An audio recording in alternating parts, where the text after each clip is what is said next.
है, लेकिन मैं अज्यूम कर रहा हूँ कि मेरी जो रैंकिंग है इस कीवर्ड पे मैं टॉप पे आ गया, मैं पहले पेज पे आ गया, मैं समथिंग किसी भी पोजीशन पे आ गया। 40 लिस्टिंग्स होती है एक पेज पे, मैं पहले पेज पे आ गया। और मोस्टली जो दराज पे शॉपिंग हो रही होती है, किसी भी ई कॉमर्स प्लेटफॉर्म पे शॉपिंग हो रही थी, वो पहले दूसरे पेज से हो जाती है। कोई कस्टमर नहीं जाता 90-10वें पेज तक ढूंढता हुआ प्रोडक्ट को, ठीक है। तो कोशिश ये होती है हमारी कि भाई हम टॉप की पेजेस पे आ जाएं, टॉप की पोजीशंस पे आ जाएं, टॉप 5 टॉप 10 पोजीशंस पे हमारा होना ज़रूरी होता है। तो हम लोग यहाँ पे कंसिडर कर लेते हैं कि हम पहले ही पेज पे आ जाते हैं, तो हम कितना मार्केट शेयर ले लेंगे, तो हम ये कंसिडर कर लेते हैं, रेवेन्यू को ले लेते हैं और इसका 10% ले लेते हैं, ठीक है।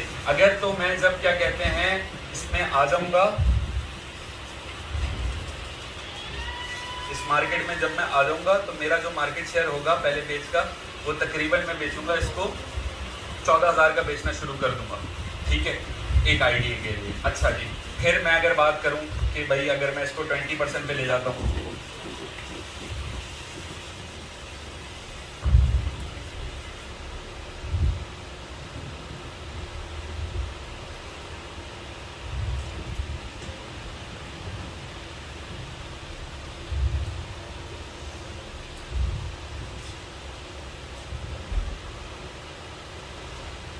ठीक है। हद से हद आप जब किसी मार्केट में जाते हो, किसी प्रोडक्ट की किसी कैटेगरी में जाते हो, आप 30 to 35% तक क्रैक कर सकते हो आसानी से।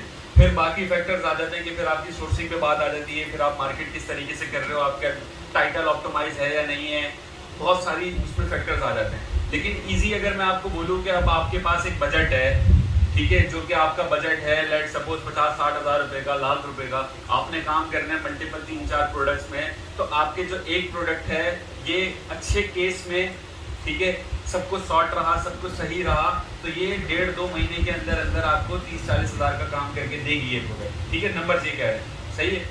अब क्या कहते हैं, वर्स्ट के सिनेरियो में हो सकता है कि आप यूनिट लो ना चले, हो सकता है, कोई ऐसी बात नहीं है। लेकिन जब अगर एक पेज पे सेल्स है, एक कीवर्ड पे सेल है, बाकी सेलर भी तो बेच रहे हैं ना, तो वो फिर कहीं ना कहीं आपकी गलती है। अगर आप चीज़ों को देखो, अब जैसे आप में से बहुत सारे लोगों के पहले से अकाउंट है, पहले से प्रोडक्ट बेच रहे हैं, तो वो अब इसको इस्तेमाल करें कि भाई अगर उस पेज पे कंपेटिटर्स इतना इतना बेच पा रहे हैं, तो हमारी सेल क्यों नहीं आ रही, तो फिर कहीं ना कहीं गलती होगी कि भाई पैटर्न सही नहीं बना हुआ, कीवर्ड सही नहीं निकले हुए, रिसर्च सही नहीं हुई भी, ये सारी चीज़ें। तो एक आइडियली कंसिडर ये किया जाता है कि जब हम किसी चीज़ में, किसी मार्केट में, किसी प्रोडक्ट में जंप करते हैं, तो हमको आइडियली 10% हिट करना होता है शुरू के पहले महीने में, 1.5 महीने में, सही है। अच्छा, और ये नंबर्स अगर तो लेट सपोज अब मैं बोलूँ कि भाई 7 भाई मेरे पास आए, उन्होंने बोला ये इन्वेस्टमेंट है, काम करना है, तो मुझे फिर ये नंबर दिखाने होंगे कि भाई हम कंसिडर कर रहे हैं कि ये प्रोडक्ट है, इसका 30% 20% जब हम अचीव करेंगे तो ये होगा, यूँ होगा।